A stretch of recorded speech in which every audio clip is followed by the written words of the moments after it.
శ్రీ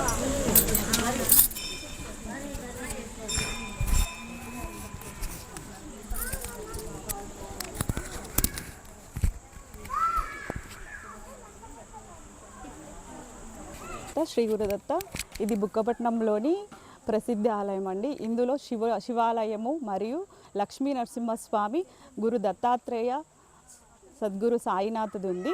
ఇవాళ పొద్దున ఇక్కడ అన్ని అభిషేకాలు పూజలు జరిగాయి. ఈ గుడిని ఒకసారి అందరూ చూడండి, చాలా చూడవలసిన ప్లేసు. ఇక్కడ ఫస్ట్ చిన్న బాబాని పెట్టారు, బాబాని షిరిడి నుంచి తెచ్చారు. అది ఒకసారి అందరూ చూడండి, ఒకసారి వీడియోలో చూపిస్తాము. జై గురుదత్త, శ్రీ గురుదత్త.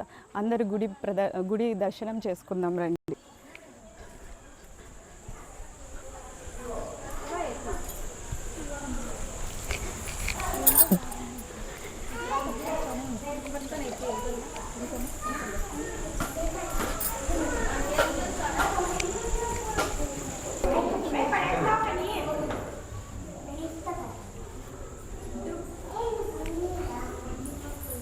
ఇక్కడున్న విగ్రహం షిరిడి నుంచి తెచ్చినది. ఇది 25 సంవత్సరం కింద షిరిడి నుంచి తీసుకొచ్చి 2000 ప్రతిష్ఠించారు. ఫస్ట్ ఈ గుడి చిన్నగా అక్కడ ఉండింది, తర్వాత మళ్ళీ ఇక్కడ తెచ్చారు స్వామి పెద్ద గుడి కట్టించుకోవాలని సంకల్పంతో మళ్ళీ తర్వాత ఇక్కడ లక్ష్మీ నరసింహస్వామి, శివుడు మరియు దత్తాత్రేయుడు మరియు సత్యసాయి బాబా వారి అనుగ్రహంతో ఇక్కడ పుట్టబర్తి దగ్గర ఉంది కాబట్టి ఆ ప్రేరేపణతోనే ఈ గుడిని ప్రారంభించి చేశారు.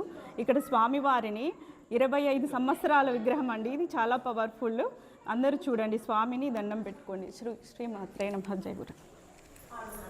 షిరిడి బాబాని ప్రతిష్ఠించిన తర్వాత మళ్ళీ ఈ శివాలయము కాలభైరవుని ప్రతిష్ఠారు. శ్రీ మంజునాథ స్వామిను కాలభైరవుని ప్రతిష్ఠ చేశారు. ఈ గుడిలో ప్రతిష్ఠ చేసింది ఎవరు నాయన అధిపతి శ్రీ శ్రీ సుభదేంద్ర శ్రీ పీఠాధిపతి ఆయన ప్రతిష్ఠించారు ఈ గుడిలో విగ్రహాలన్నీ. స్వామి చాలా అందంగా ఉంటారు. ఈ గుడిలో వస్తే ప్రతి దేవుని మనం దండం పెట్టుకున్నట్టు ఉంటుంది, ఆయన అనుగ్రహం ఉంటుంది. శివుడు, కాలభైరవుని అందరూ దండం పెట్టుకోండి, చాలా పవర్ఫుల్ అండి. శ్రీమాత్రే నమః. నరసింహస్వామి శ్రీదేవి భూదేవి సమేతంగా ఇది కూడా ఆయన చేతుల వారిగానే ప్రతిష్ఠించబడినది. ఇక్కడ చాలా పవర్ఫుల్ అండి. ఇక్కడ నేను అనుకోండేటివి నాకు జరిగాయి లైవ్లో, కాకపోతే నేను అవన్నీ చెప్పడానికి మళ్ళీ ఇంకోసారి నేను తీసుకున్నాను. స్వామి అనుగ్రహంతో ఇక్కడ చాలా మహిమలు జరిగాయి. ఈ లక్ష్మీ నరసింహస్వామిని దర్శనం చేసుకోండి.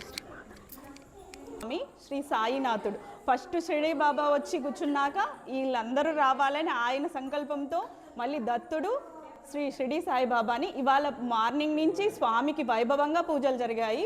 అందులో ఈరోజు అభిషేకము, స్వామి అన్నదాన కార్యక్రమము ఈ గుళ్ళో చాలా బాగా జరిగాయి. అందరూ స్వామి దర్శనం చేసుకొని పునీతులుగా అండి. జై గురుదత్త, శ్రీ గురుదత్త, శ్రీ మాత్రే నమః. ఇట్లా రాజు దక్షిణముఖంగా దక్షిణామూర్తి ఉన్నారు. దక్షిణామూర్తి ఏ గుళ్ళో ఉన్నా కానీ దక్షిణామూర్తిని మనం ఏమి ముక్కాల్సిన పని లేదు. ఆయన ఒకవైపు చూస్తే చాలు ఆయన అనుగ్రహం మన మీద పడుతుంది అంటారు. మన ఇంట్లో పిల్లలున్నా కూడా ఆ ఫోటో పెడితే స్వామి అనుగ్రహంతో వాళ్ళకి విద్యా బుద్ధులు బాగా కలుగుతాయి అనేది పెద్దలు చెప్పే మాట. ఈయన దక్షిణామూర్తిని అందరూ దండం పెట్టుకోండి. ఫస్ట్ ఆదిగురువు శివుడు తర్వాత దక్షిణామూర్తి తర్వాత దత్తాత్రేయ సాయినాథుడు. ఇక్కడే మన గురువులందరూ దర్శనం అవుతుంది. ఈ గుళ్ళో వచ్చి అందరూ దండం పెట్టుకోవడం వల్ల స్వామి అనుగ్రహం చెందుతారు. శ్రీ దక్షిణామూర్తే నమః. జూమ్ చేయి నువ్వు. ఇదిగోండి స్వామి ఇక్కడ మంత్రాలయం పీఠాధిపతి శ్రీ సుభదేంద్ర తీర్థుల వారు 16/11/2016లో ప్రతిష్ఠించారండి. ఇక్కడ చూడొచ్చు నరసింహస్వామి, శివుడు మరియు దత్తాత్రేయుని ఆలయాన్ని ప్రతిష్ఠించారు. ఇక్కడ అందరూ స్వామిని చూసి పునీతులు కండి. శ్రీమాత్రే నమః.